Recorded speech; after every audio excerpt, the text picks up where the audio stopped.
बिस्मिल्लाहिर्रहमानिर्रहीम। अस्सलाम वालेकुम dear students, I am Adil Razzaq और आज हम अपना MD CAT physics unit number 15 modern physics की टेस्ट डिस्कशन करेंगे। डियर स्टूडेंट, आज के टेस्ट में जो है मैंने theoretical and conceptual based questions काफ़ी रखे थे।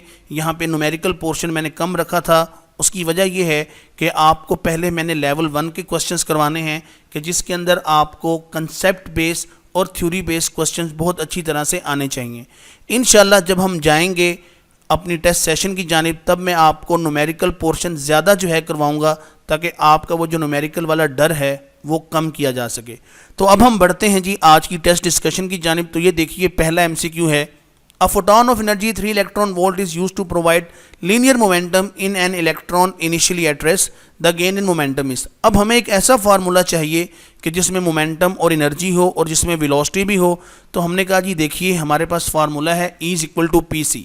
अब P निकालना है, मोमेंटम निकालना है, तो E/C वैल्यूज पुट करें, सॉल्व करें तो आपके पास आंसर आ जाएगा delta option. Idea of quantised energy from a source was perceived by Planck from. अब देखें जी, प्लैंक ने ये बात की है कि जो रेडिएशन और मैटर है ना, ये हमारे पास क्वांटाइज्ड होता है। ठीक है, अब ये चीज़ कहाँ से आई? ये चीज़ आई जब उसने मैटर को, उसने एटम को स्टडी किया। उसने कहा जी मैटर और एटम जो है ये क्वांटाइज्ड होता है। यही वजह है कि हमारे पास जो रेडिएशंस हैं या हमारे पास जो एनर्जी हैं इस एटम से निकल रही हैं, जो रेडिएशन जो निकल रही हैं वो क्वांटाइज्ड होने की मेन वजह ही ये है कि आपके पास मैटर भी क्या है, क्वांटाइज्ड है। मैटर जो है वो डिस्क्रीट नेचर रखता है। तो यही वजह है जी कि आपके सामने इस MCQ का राइट ऑप्शन होगा delta option. According to Planck's assumption discrete nature of energy was due to. तो भी मैंने बताया कि उसने क्या किया, उसने मैटर को स्टडी किया, उसने एटम्स को स्टडी किया।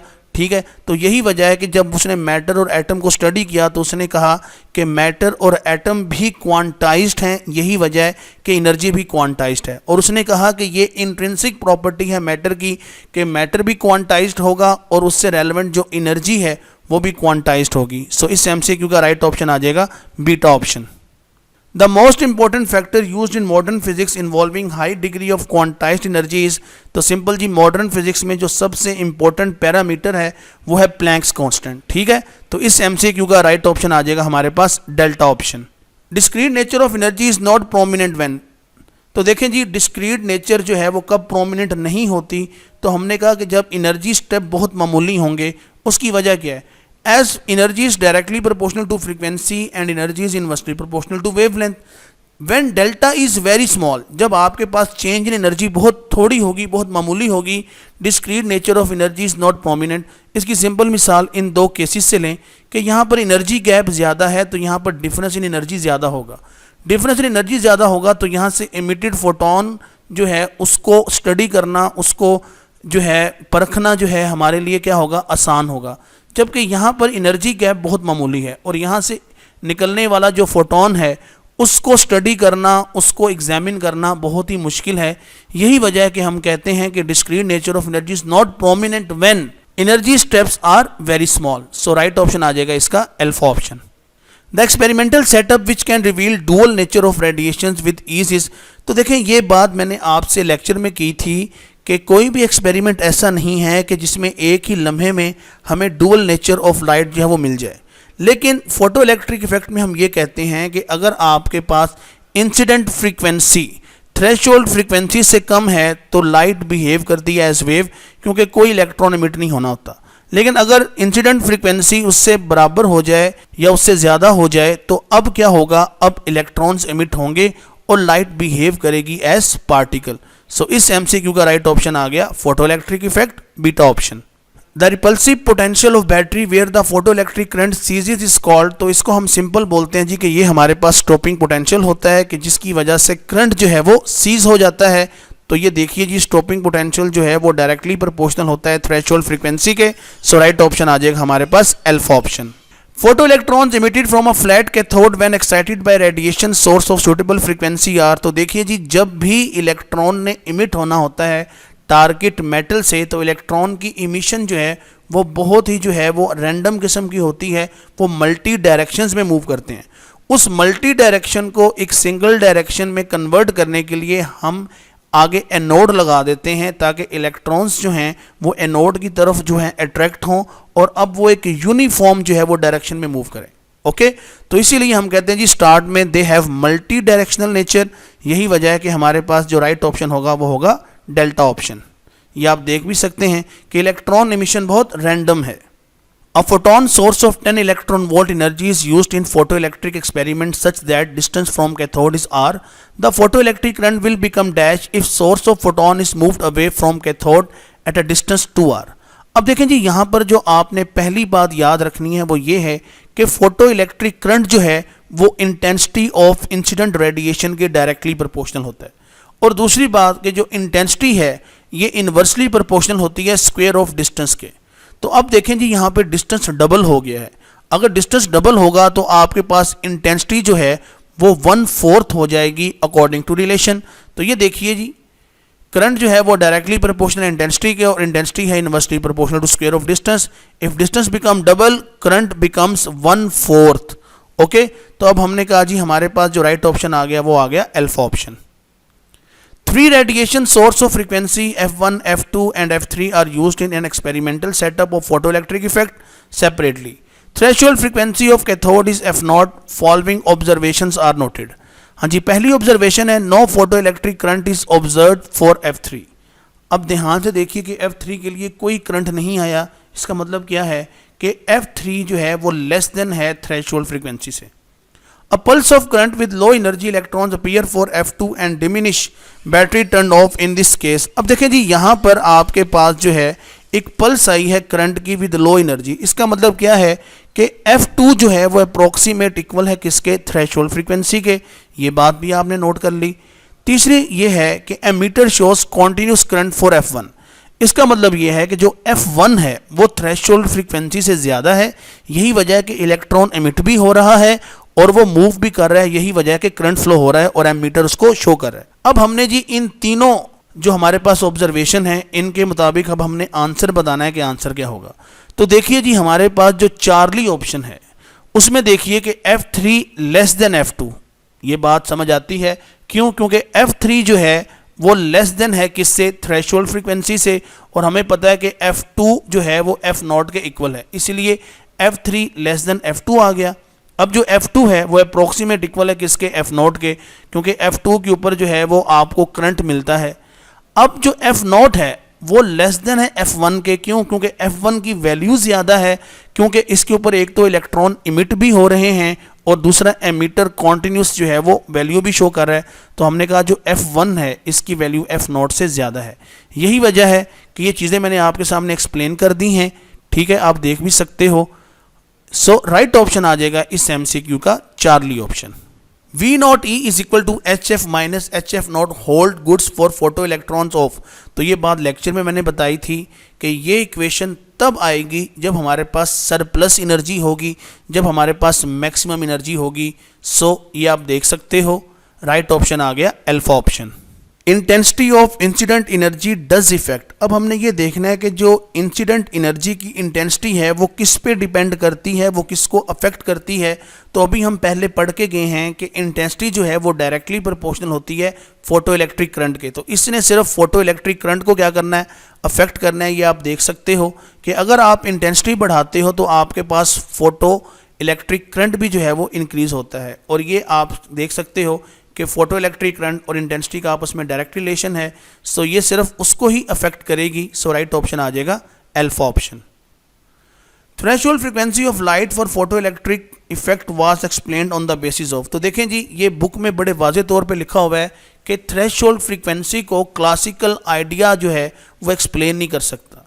तो थ्रेशोल्ड फ्रीक्वेंसी सिर्फ जो है एक्सप्लेन होती है on the basis of Planck's assumption. So इस MCQ का राइट ऑप्शन आ जाएगा हमारे पास beta option. Work function of metal cathode oxidised with silver is 1.1 electron volt. Which of the given radiation will emit photo electrons of maximum kinetic energy. अब देखें जी, work function constant है और ये आपके सामने चार जो हैं वो सोर्सेज हैं। तो अब हमने ये देखना है कि इन चारों में से किसकी एनर्जी ज़्यादा है। तो जिसकी एनर्जी ज़्यादा होगी वही मैक्सिमम काइनेटिक एनर्जी जो है वो देगा इलेक्ट्रॉन्स को। तो हमें पता है कि इन चारों में से जो गैमा रेज हैं, जो गैमा फोटोन है, उसकी एनर्जी सबसे ज़्यादा होती है। यही वजह है कि गैमा फोटोन जो है अब वो मैक्सिमम काइनेटिक एनर्जी देगा फोटो इलेक्ट्रॉन्स को। राइट ऑप्शन आ गया delta option. The spectrum obtained from some atomic sources at low atmospheric pressure will be dispectrum। तो याद रखिएगा this is the standard definition of line spectrum. और जो line spectrum है वो डिस्क्रीट स्पेक्ट्रम भी होता है। ये आप देख सकते हो कि atomic spectra is a discrete और लाइन स्पेक्ट्रा। तो ये आपके सामने है कि ये हमारे पास जो है इमिशन स्पेक्ट्रम जो है इसको हम बोलते हैं, ये लाइन स्पेक्ट्रम है, ये आप देख सकते हो। और ये हमारे पास लो एटमॉस्फेरिक प्रेशर पे जो है वो ऑब्टेन होता है। So beta is the right option. The regularities of spectrum are classified into groups which are called. तो देखिए जी, जब हम हाइड्रोजन स्पेक्ट्रम को डिस्कस करते हैं तो हम डिफरेंट वेवलेंथ्स को डिस्कस करते हैं। वो डिफरेंट वेवलेंथ जो हैं वो डिफरेंट ग्रुप्स होते हैं और उन ग्रुप्स को हम बोलते हैं स्पेक्ट्रल सीरीज। ये आप देख सकते हो, Lyman, Balmer, Paschen, Brackett, Pfund, तो ये सब हमारे पास क्या हैं, ये हमारे पास स्पेक्ट्रल सीरीज हैं। ओके, सो राइट ऑप्शन आ गया alpha option.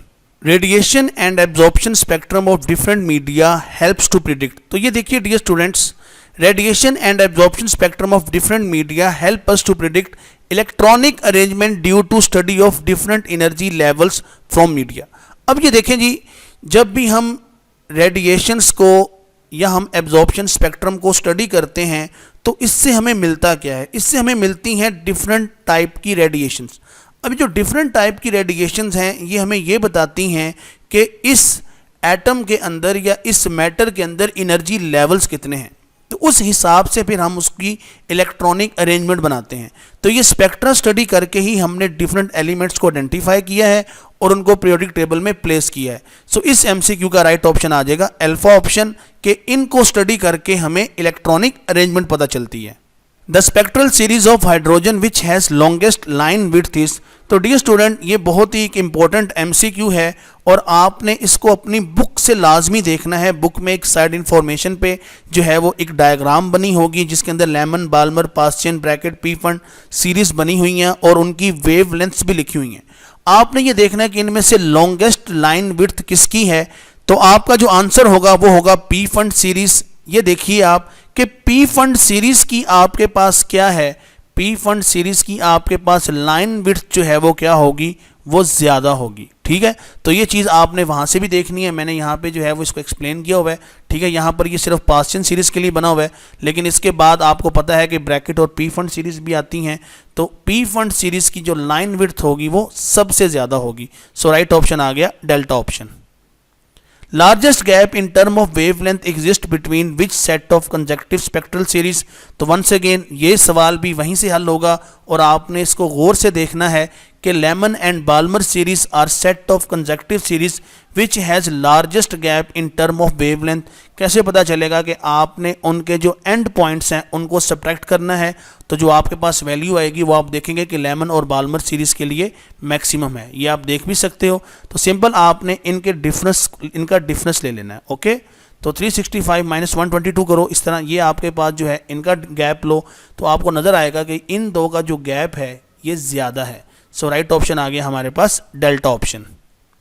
Maximum wavelength in Paschen series, तो ये मैंने आपको कैलकुलेट करना सिखाया है, ये आप देख सकते हो। सिंपल वैल्यूज पुट करो, इसके अंदर सॉल्व करो तो आपके पास जो राइट ऑप्शन आ जाएगा वो आ जाएगा delta option 144/7 RH। The maximum energy of photon which N excited hydrogen atom can emit is. बहुत ही इंपॉर्टेंट और थोड़ा सा ट्रिकी एमसीक्यू है, गौर से देखो। The maximum energy of photon which N excited hydrogen atom, ये एक्साइटेड हाइड्रोजन एटम है तो इसकी एनर्जी कभी भी 13.6 इलेक्ट्रॉन वोल्ट नहीं होगी। क्यों? इसकी एनर्जी होगी slightly less than 13.6 electron volt. Reason क्या है कि always remember that excitation energy is always less than ionisation energy. 13.6 electron volt energy दोगे तो वो आयोनाइज हो जाएगा। हमने एक्साइट करना है तो एक्साइट के लिए 13.6 इलेक्ट्रॉन वोल्ट से एनर्जी कम होगी और जब वो इमिट करेगा तब वो एनर्जी भी उतनी ही इमिट करेगा। तो हमने कहा slightly less than 13.6 electron volt. So right option आ गया इसका alpha option. 4 particles of equal mass and net charge of E, 2E, 3E and 4E are accelerated through accelerating potential V. The associated de Broglie wavelength is minimum 4. अब यहाँ पर जी आपको formula आना चाहिए जो मैंने डिटेल में डिस्कस किया है। तो ये देखो lambda is equal to H over under root 2 M V naught E. अब यहाँ पे एम भी कॉन्स्टेंट है, वी नॉट भी कॉन्स्टेंट है, तो फिर लैम्डा की डिपेंडेंस आ गई अंडर रूट ई पे। तो अब जिसका चार्ज मैक्सिमम होगा उसकी वेवलेंथ क्या होगी, मिनिमम होगी। तो अब आप देख सकते हैं कि lambda will be minimum 4E particle. तो जिसका चार्ज 4E है उसके लिए वेवलेंथ मिनिमम होगी। राइट ऑप्शन आ गया delta option. Kinetic energy of electron in third excited state of hydrogen is. तो देखिए जी सिंपल यहाँ पर क्वांटाइजेशन ऑफ एनर्जी का कंसेप्ट है और दूसरी बात यहाँ पर काइनेटिक एनर्जी पूछी गई है। तो हमें पता है कि काइनेटिक एनर्जी जो है ये हमेशा पॉजिटिव होती है। तो ये देखिए जी फार्मूला लगाएं आप। काइनेटिक एनर्जी जो है आपके पास n ऑर्बिट के लिए किसी के लिए भी minus into minus E nought over n square, यहाँ पर n की जगह आप 3 पुट कर दें, इसको सॉल्व करें। तो जब आप इसको सॉल्व करेंगे तो आपका जो आंसर है वो आएगा 1.51 electron volt. So alpha is the right option. The negative sign in potential energy of electron in stationary orbit of hydrogen indicates.